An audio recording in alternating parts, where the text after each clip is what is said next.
বন্ধুরা ভেঙে ফেললো ইউবরাজ সিং এর 6 ছক্কার ওয়ার্ল্ড রেকর্ড এবং এই প্লেয়ার মাঠে এসেই শুরু করলো 4 এবং ছক্কার বর্ষণ এবং এক ওভারে মেরে ফেললো পরপর 60টি ছক্কা আর এইভাবে নিয়ে ফেললো এক ওভারে 43 রান।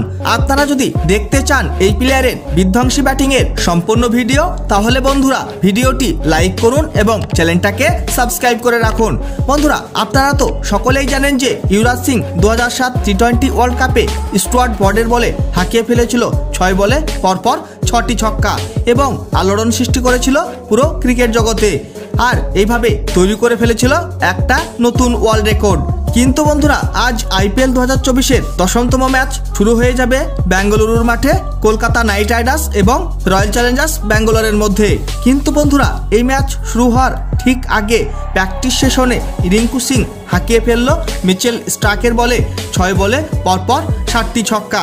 তার মধ্যে একটা বল নো বল ছিল এবং সেই নো বলেও ছক্কা হাঁকিয়ে ফেলেছিল রিঙ্কু সিং আর এইভাবে 6 বলে হাঁকিয়ে ফেলেছিল পরপর 60টি ছক্কা এবং এক ওভারে নিয়ে নিল 43 রান আর এইভাবে ভেঙে চুরমার করে দিল ইউবরাজ সিং এর ওয়ার্ল্ড রেকর্ড এবং তৈরি করে ফেললো একটা নতুন ওয়ার্ল্ড রেকর্ড। বন্ধুরা রিঙ্কু সিং কি পারবে আজকের ম্যাচে কোনো চমৎকার করতে এবং এই ম্যাচ কে জিতবে কলকাতা নাইট রাইডার্স না রয়্যাল চ্যালেঞ্জার্স ব্যাঙ্গালোর? অবশ্যই কমেন্ট করে জানিয়ে দেবেন আপনাদের মতামত।